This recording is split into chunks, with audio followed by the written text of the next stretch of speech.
tomorrow. If we don't see you tomorrow, I hope you have a great 4th of July.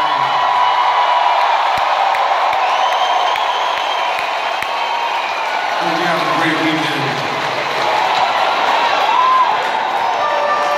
And come Monday, you have all your fingers.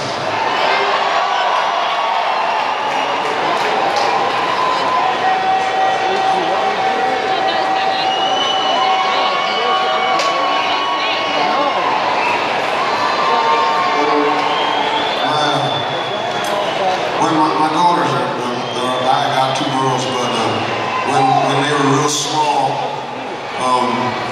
when I started to mess them up, it started to rain and it was hot, then it started to rain, so they said, oh, it's raining, we don't want to go outside. I said, you know what to do when it's hot outside and it's raining, is you take all your clothes off and then you go outside in the rain.